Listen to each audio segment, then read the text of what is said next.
You've been blind your entire life, and you didn't even know it.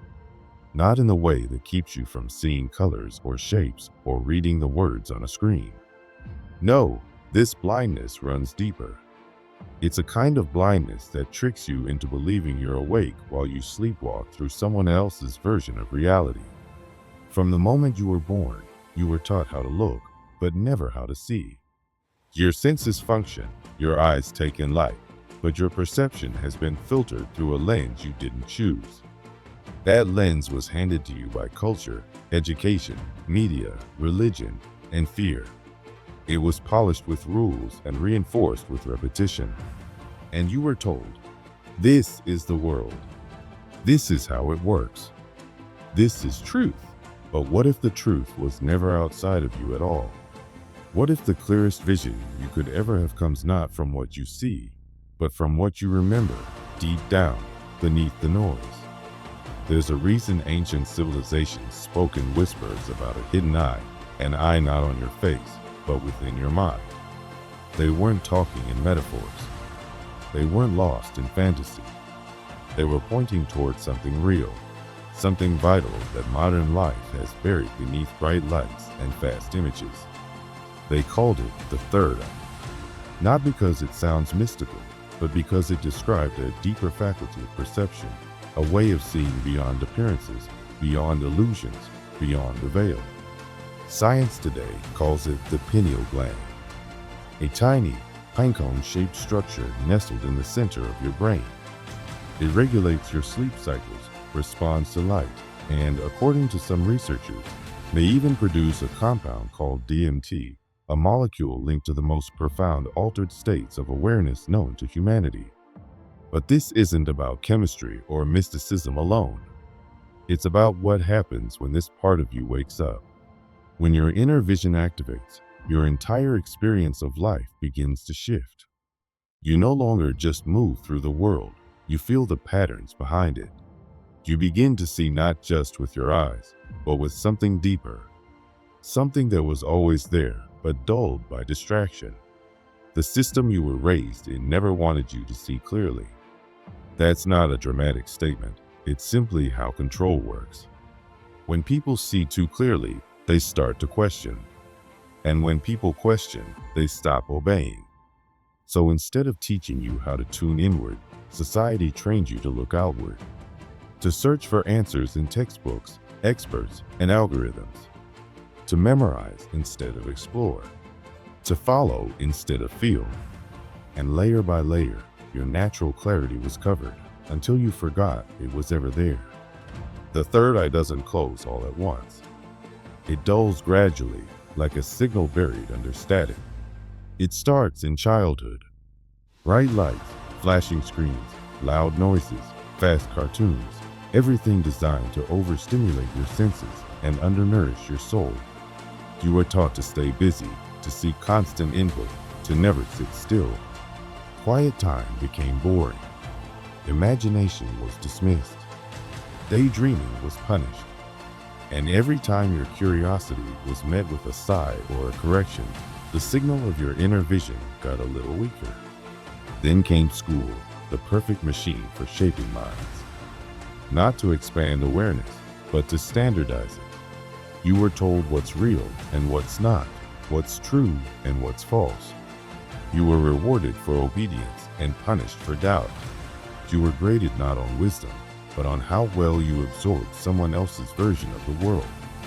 Over time, the voice inside you, the one that sensed there was more, grew quieter, until eventually you forgot it existed. But here's what most people never hear. That voice didn't die. The third eye never disappears. It waits. Beneath the layers of noise, beyond the distractions and distortions, it waits for you to remember. And when you start to turn inward again, when you begin to question what you were taught to accept without question, that eye begins to open. When it opens, you don't see magic tricks or hallucinations. You see truth. You see how many of your thoughts weren't truly yours. How many of your fears were implanted. How often you've mistaken coincidence for chaos. Your intuition sharpens. Your perception deepens. Life becomes less about reacting and more about remembering. You begin to sense patterns behind events. You speak and the world responds. You imagine and synchronicities appear. It's not fantasy, it's how reality behaves when your mind becomes a co-creator instead of a captive. And yet, no one teaches this. Why? Because a society that profits off of your confusion can't afford your clarity. There are whole industries built on your disconnection: mental health, pharmaceuticals, entertainment, advertising, all thriving because you've been cut off from the one thing that could reconnect you to your power, your inner vision. The pineal gland isn't just some abstract spiritual idea. It's physical, it's real, and it's under attack. It's one of the few parts of your brain not protected by the blood-brain barrier, which means it's vulnerable to chemicals in your environment. Fluoride, for example, has been shown in some studies to calcify the pineal gland over time. And yet it's added to drinking water in many places around the world under the guise of dental health. That's not conspiracy. That's biochemistry. But it goes deeper. It's not just fluoride. It's the food you eat, the content you consume, the light you're exposed to. It's processed meals, artificial colors, synthetic flavors. It's 8 hours a day under fluorescent lights, never touching sunlight. It's scrolling until 2 a.m., overstimulated and underrested. It's dopamine addiction wrapped in convenience. And all of it dulls the very faculty you were born with to perceive clearly. We live in a culture that rewards blindness, that celebrates performance over presence, that teaches children to value grades over wisdom, and adults to chase status over stillness. We are bombarded by images, but starved of meaning. And we wonder why we feel lost. But you're not broken. You're not defective. You're not too late. The fog you feel isn't failure, it's a signal. It's your third eye trying to wake you up. It's your intuition whispering that there's more, that what you were taught to believe isn't the full picture. That maybe, just maybe, you've been navigating life with only a sliver of your real vision. There's something powerful about beginning to see again, not with your eyes, but with your soul. You stop needing proof for what you've always felt. You stop asking for permission to trust your gut. You stop apologizing for seeing differently. And that's when things really start to shift. Not because the world has changed, but because you have. You begin to slow down, to notice, to feel. Your choices start to align with your intuition. You make decisions not based on fear, but resonance. You stop chasing and start attracting. You move from force to flow, from survival to presence. And once it begins, there's no going back. The third eye isn't about escaping reality. It's about engaging with it fully awake. It's about seeing through the illusion of separation and understanding that consciousness is not a side effect of your brain, it's the source of it. Even quantum physics hints at this. In the famous double-slit experiment, particles behave differently depending on whether they're being observed. In other words, the observer changes the outcome. You are not a passive witness to life. You are a participant in its unfolding. But none of this is taught in schools. It's not shared in the mainstream. Because the truth is powerful, and power is dangerous to those who seek to control. So the ancient knowledge gets buried, labeled as myth. The modern science that supports it is silenced or dismissed. And the masses keep sleeping, blind to their own blindness. But you don't have to stay blind.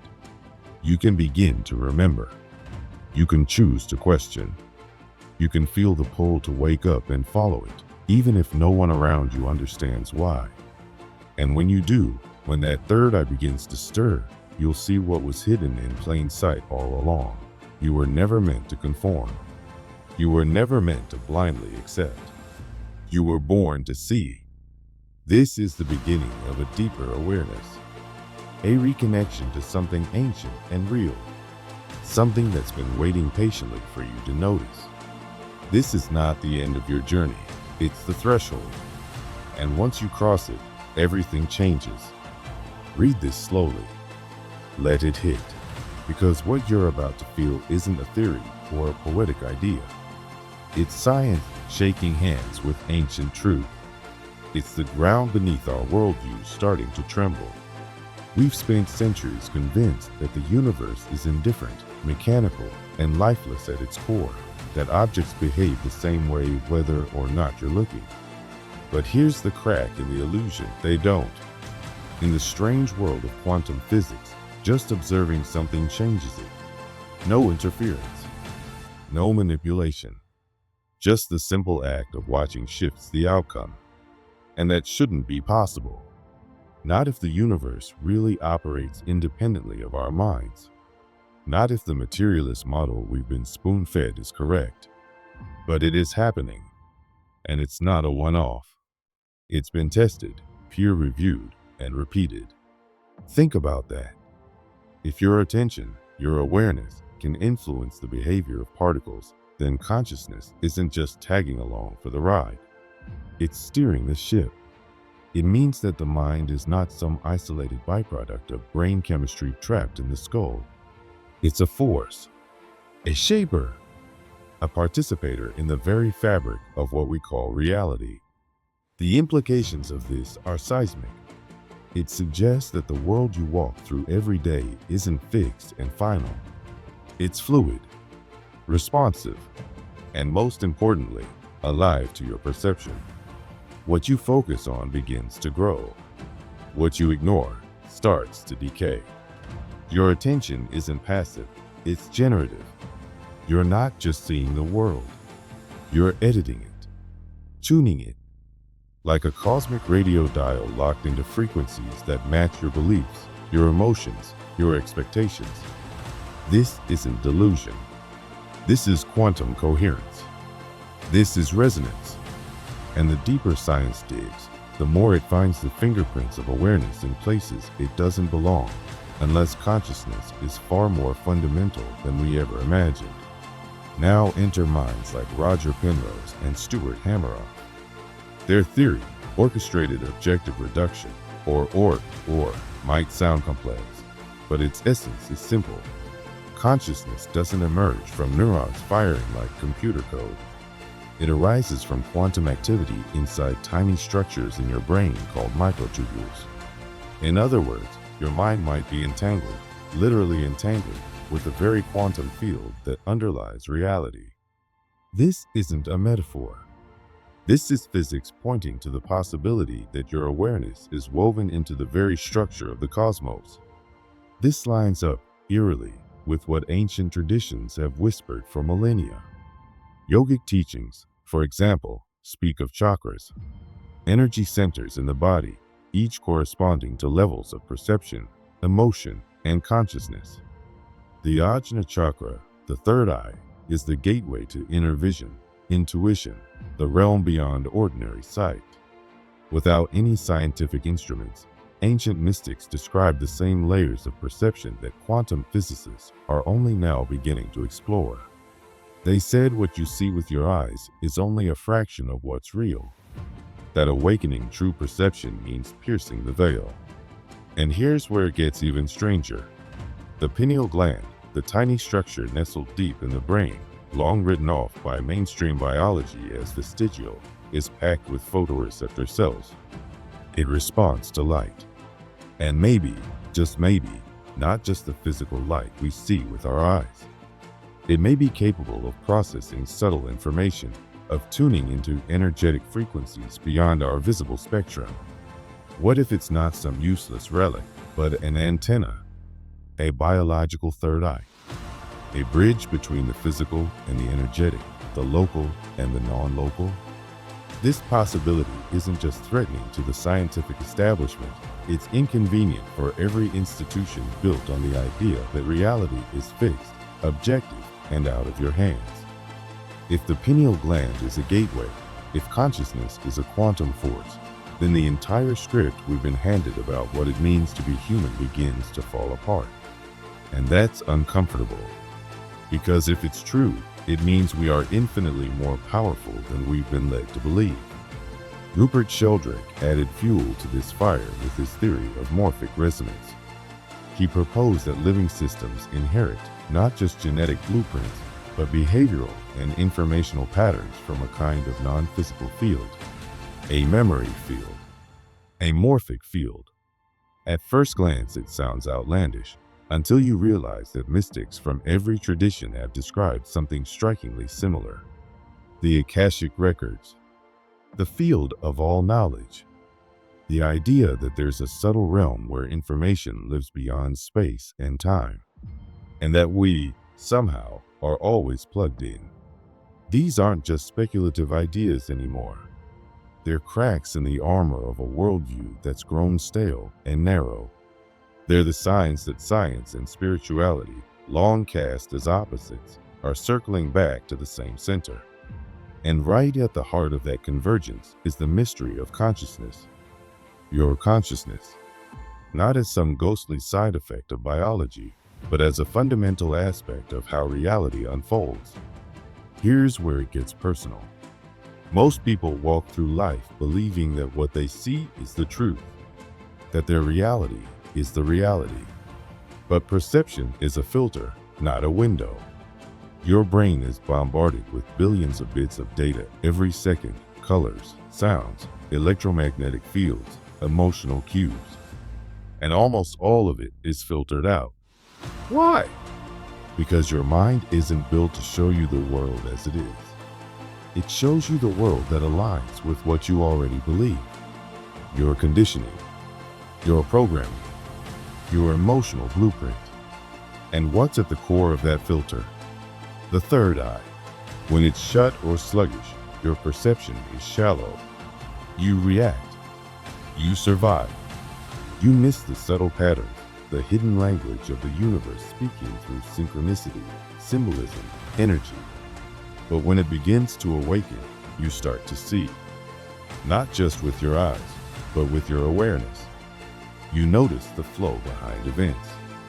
You sense when something off is happening, even before anyone says a word. You become sensitive to more than just facts. You become attuned to meaning. Ever thought of someone right before they called? Felt a room's energy shift the moment you walked in? Ignored a gut feeling only to regret it? These aren't random flukes. They're flashes of a deeper perception. Reminders that your consciousness isn't trapped in your skull. It's interfacing with a living field, a field that responds not to logic, but to attention, to emotion, to belief. And when your third eye is active, you start reading that field instead of stumbling blindly through it. This is why systems that thrive on passivity fear the third eye. Because once it opens, you stop asking, what's going to happen to me? And start asking, what am I shaping right now? You stop being a spectator and become a participant. You begin to understand that intention isn't some wishy-washy desire, it's a steering wheel. That your focus is an act of creation. That what you see is not the world itself, but the version of it that matches your vibration, your clarity, your consciousness. Opening the third eye isn't about escaping into mystical fantasies. It's about finally seeing clearly. And that clarity begins with stillness. Not silence like turning off the TV for 5 minutes, but the deep, meditative stillness that allows you to observe your thoughts instead of being ruled by them. That's the first step. Pulling back from reaction into observation. That's when power begins. Not because you've acquired something new, but because you've remembered something ancient. There are tools to help with this. Simple but potent practices. One is the blue flame meditation. Sit in stillness. Close your eyes. Focus on the space between your eyebrows. Visualize a vivid blue flame flickering there. Let it pulse. Let it grow. Let it burn away the static and distraction. You're not imagining something fake. You're triggering real shifts in your energetic field. Another method is the violet light technique. Picture a beam of violet light descending from above, entering your crown and concentrating in your third eye. Let it dissolve blockages, mental, emotional, physical. Let it recalibrate. These practices aren't childish daydreams. When done with full intention, they shift brainwave frequencies. They calm the nervous system. They ignite dormant circuitry. The pineal gland responds. Awareness sharpens. And little by little, you stop seeing the world like a sleepwalker and begin to engage with it like a lucid dreamer. Because that's what this all comes down to: lucidity. Waking up within the dream. Realizing that you're not just an actor on the stage, but also the playwright, the lighting designer, the director calling the shots. This reality, the one you thought was fixed, is more like clay. Moldable, impressionable, alive to the touch of your awareness. And now that you know this, what will you do with your attention? Because where you aim it, reality bends. Sound is one of the most underrated gateways to awakening. We think of it as something external: music, noise, voices. But certain frequencies do more than echo through the air. They tune you. Frequencies like 432 Hz or 936 Hz aren't just numbers, they're ancient keys. When you listen to them, especially during meditation, something stirs deep inside, your third eye, your pineal gland, that quiet center at the crossroads of body and soul. These tones aren't meant to entertain. They're meant to activate, to remind, to awaken the parts of you that modern life tries so hard to sedate. But sound alone isn't the whole story. Pair it with breath, and everything changes. Because breath isn't just a biological function, it's the thread that ties the physical and the spiritual together. Breath is rhythm, and rhythm is remembrance. When you slow it down, when you hold it, when you feel its movement with intention, you shift your frequency. You reclaim your presence. That slow inhale, that full body exhale, it's more than relaxation. It's rebellion. It's a quiet refusal to be swept away by a world obsessed with speed and noise. The modern world is designed to pull you out of yourself, to distract, to numb. But the third eye is the opposite. It pulls you in. It demands stillness, honesty, and attention. The pineal gland, the biological counterpart to this inner vision, is sensitive. It's easily disrupted by the toxins and noise of modern life. Fluoride, processed foods, artificial light, emotional stress, these things dim the signal. So clearing the static isn't optional, it's sacred. Drink clean water. Eat living foods. Get sunlight, not just for vitamin D, but for the codes carried in natural light. This isn't optimization.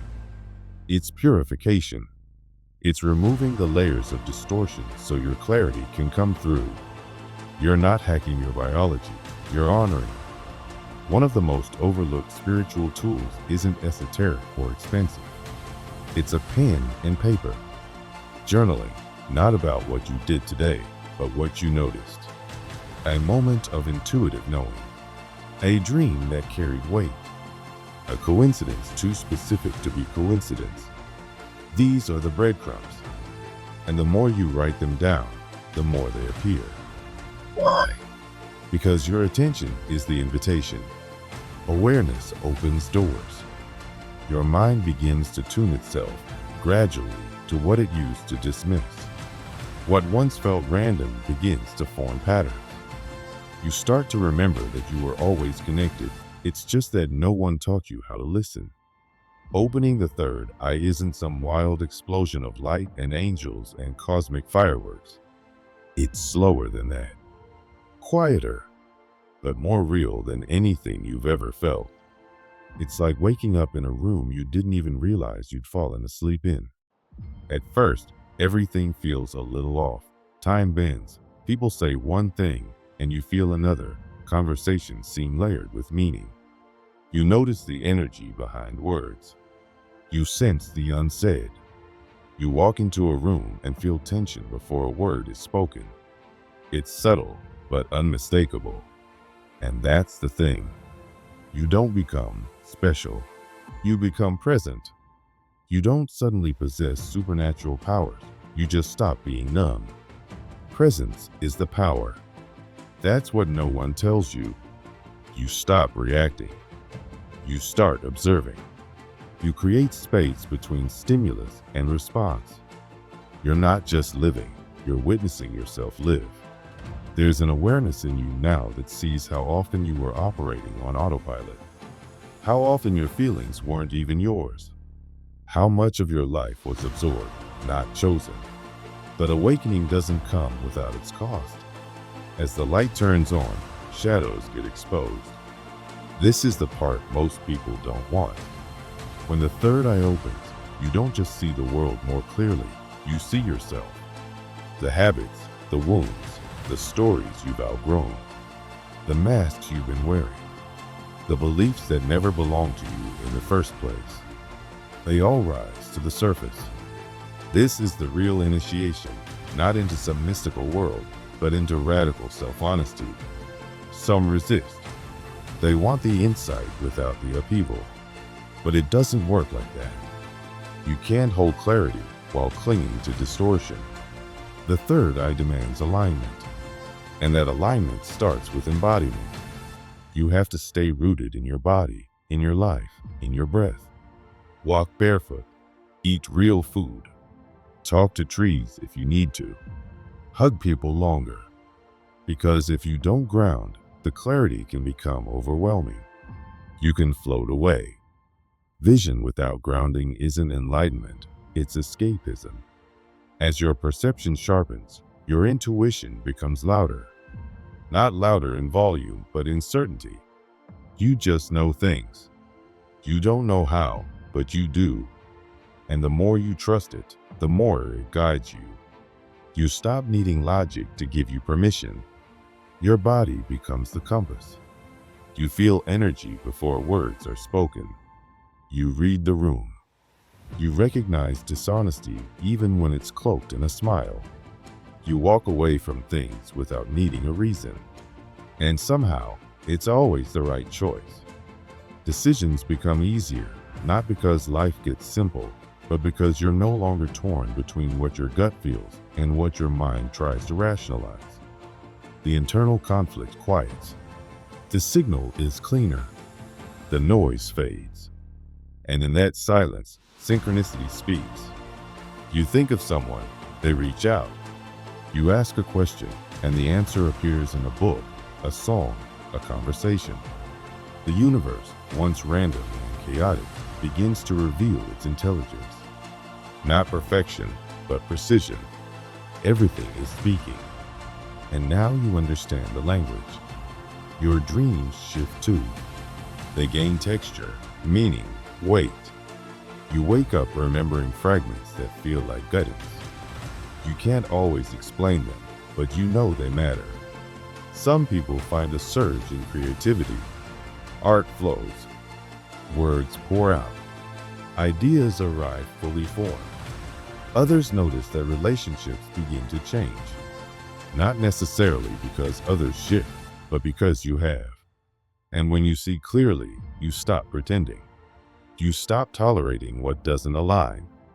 That kind of clarity is costly, but it's also freeing. Then there's the light. Not metaphorical, literal. Some see flashes of it in meditation. Others see deep purples and indigos behind closed eyes, swirling geometric patterns moving with intelligence. These aren't hallucinations. They're perceptions, senses opening beyond the usual five. You're accessing layers of reality that most people don't even know exist. And once that happens, the veil doesn't just thin, it lifts. But here's the part no one glamorizes. This awakening won't save you from your problems. It'll show them to you more clearly. It won't make your wounds disappear. It will illuminate them.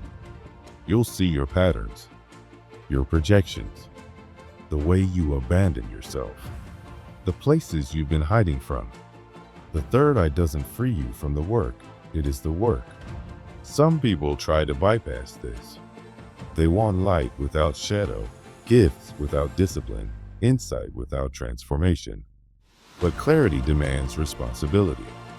You begin to feel accountable, not just for what you do, but for how you think, how you speak, how your energy moves through a space. Because now you realize it's never neutral. Every thought is a ripple. Every intention is a seed. Every choice is a prayer. You're shaping reality, whether you mean to or not. And with that awareness comes a strange peace. Not because everything's perfect, but because you're tuned in. You're no longer chasing, numbing, scrolling yourself into oblivion. You're here, awake, while most of the world is still asleep, still walking, still chasing, still drowning in distraction. You're learning to see, to live, to be. You begin to see through things, not just at them. You see the masks people wear, the scripts they recite, the conditioning passed off as truth. You see how society feeds fear, monetizes outrage, and sells distraction as entertainment. You notice how culture rewards obedience and punishes curiosity. You start to feel the emotional programming hidden behind consumerism.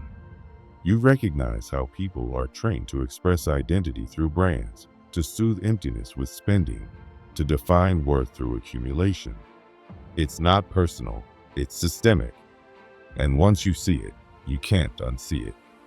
You understand why the mystics withdrew, not to escape the world, but to see it clearly. Because when the mind is overstimulated, constantly reacting, constantly consuming, there's no room for truth to land. But when you reclaim your attention, when you choose to observe instead of absorb, you break the spell. You wake up inside the dream. You start to notice the language of reality itself, the spaces between words, the timing of events, the subtle ways the universe mirrors your inner world back to you. You hear people say things like, "That's just how life is," and realize it's not. It's how they've been taught to see it. You notice how people defend their limitations, not because they're weak, but because they were trained to. You see how the culture prizes numbness, busyness, and distraction. How spiritual starvation hides behind material comfort. And in that clarity, a quiet refusal rises. You don't want to play along anymore. Not out of rebellion, but out of truth. You no longer participate from the same level. You don't need to win every argument. You don't need to prove anything. You're not above it. You're simply not of it anymore. Because truth doesn't scream. It resonates. You feel it in your body. You live it. Quietly, steadily, whether anyone sees it or not. And that's the gift. Not escape, not power, but sovereignty. You don't become someone else. You become more of who you were always meant to be. You stop being a pawn and you start becoming the player. No longer just reacting to the world, you begin to shape it. The shift is subtle at first, like a quiet whisper inside that says, "There's more." But then your steps feel different. Your voice carries a deeper tone. Your gaze, once clouded by noise and distraction, sharpens. You begin to see what was always there, but never truly noticed. You feel without being swallowed. You observe without being consumed. And in that space between awareness and action, something ancient stirs within you. The illusion, the great performance of modern life, only has power when you participate in it blindly. But the moment your perception sharpens, when your third eye opens, the spell doesn't shatter, it simply loses its grip. It becomes optional. You stop running scripts you never wrote. You stop chasing things you never truly wanted. You realize the cage was never locked. And that's where real freedom begins, not in escaping reality, but in choosing how you move within it. Clarity is a sacred gift, but it is not weightless. It does not come wrapped in comfort. it arrives with consequence. Because once you truly see, you can't pretend anymore. You can't unknow what you now know. There's no return to the soft sleep of unconscious living. You realize every step forward from here must be taken with deep intention. You must choose again and again to walk awake in a world built to keep you asleep. And that's why most people don't wake up. Not because they lack the ability, but because they sense somewhere deep in their bones that waking up changes everything. It's not just your worldview that shifts, it's how you move through the world itself. The weight of responsibility that comes with vision is heavier than the comfort of illusion. Awareness demands integrity. It demands alignment. Awareness doesn't just light up what's broken out there. It turns inward and burns through the shadows inside you. It asks you to sit with truths you've long buried. You begin to notice where you've betrayed your own intuition for approval, where you've bitten your tongue when your spirit was screaming to speak, where you've pursued goals, people, and dreams not because they mattered, but because they were expected. The third eye isn't just a cosmic lens, it's a mirror. And it doesn't just show you what's hidden. It reveals what's authentic or not. This is the real work. Not abstract enlightenment or spiritual aesthetics, but radical self-honesty. It's asking, where do my thoughts come from? Are these desires truly mine? What beliefs still hold me hostage that were never born from my own experience? When the fog finally lifts, you realize much of what you believed about yourself was inherited, projected, or programmed. But now, with open eyes and open heart, it's yours to either reclaim or release. But here's the part most people won't tell you. This realization can paralyze you. Many reach this edge of awareness, look down into the vast unknown of responsibility, and freeze. Because clarity without courage becomes its own kind of prison.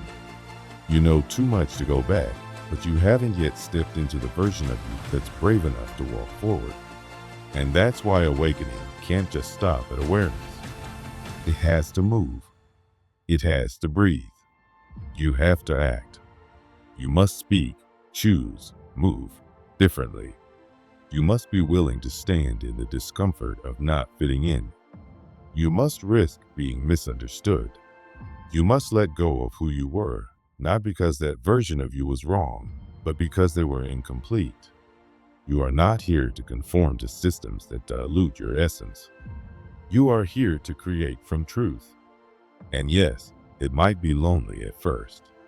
Clarity often isolates. You no longer find resonance in the old conversations, the old circles, the old ways. But slowly, as you keep walking your path, you begin to attract others who see through the same lens, who hear between the lines, who feel the unspoken. This is the alignment that clarity brings. Not comfort, but connection. Not crowd, but tribe. Your third eye doesn't make you superior. It doesn't crown you as a guru. It simply makes you accountable. You become someone who no longer reacts from wounded places, but responds from presence.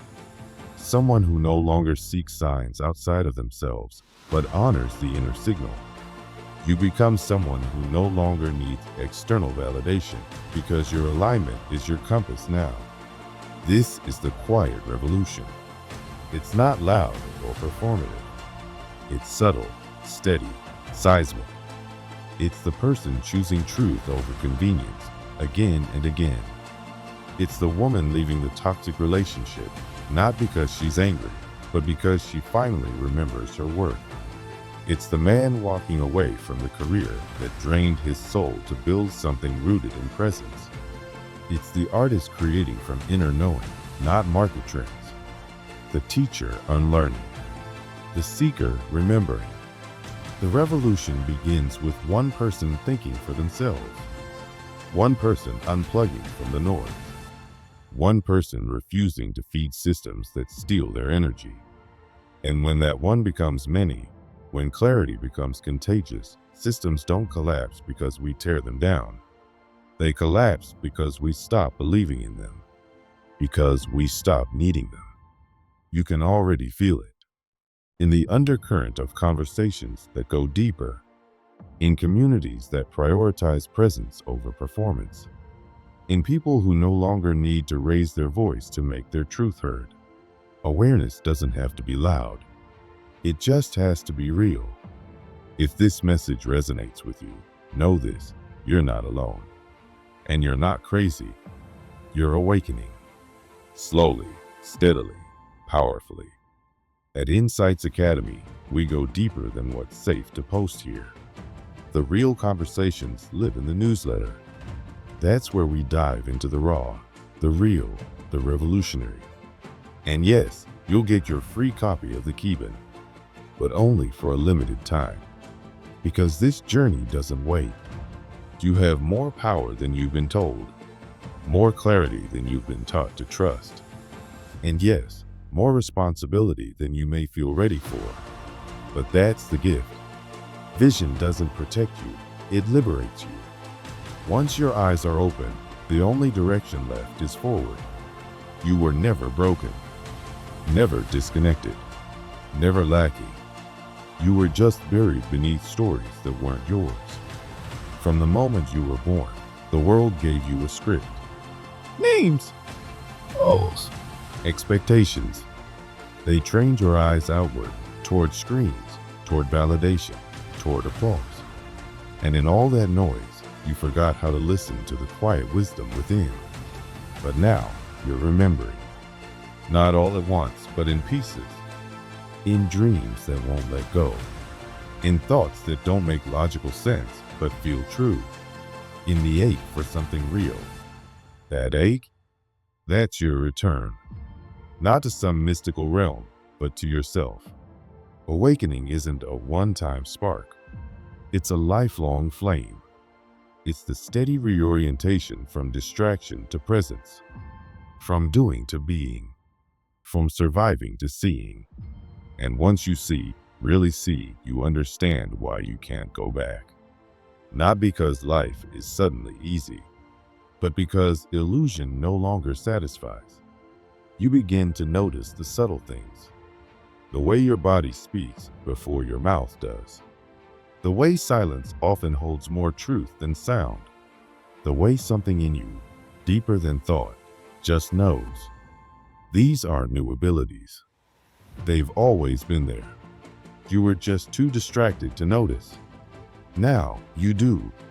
And the world hasn't changed, but your perception of it has. You speak less, but say more. You move slower, but with purpose. You no longer chase timelines, you align with them. Clarity doesn't rush. It doesn't perform. It waits. It discerns. It acts only when the action is true. This is the life available to you when the third eye awakens. Not a life of escape or disconnection, but full participation. Embodied, grounded, alive. You stop searching for signs and start becoming one. You stop waiting for miracles and realize you are one. People will notice, not because you're louder, but because you're more present. That presence is revolutionary. It doesn't need permission. It doesn't ask to be seen. It simply is. The work isn't over. It never will be. But now, you walk with your eyes open. And even when it's hard, even when it costs you comfort, relationships, certainty, you wouldn't trade it. Because now you see. And once you've tasted what's real, nothing else will do.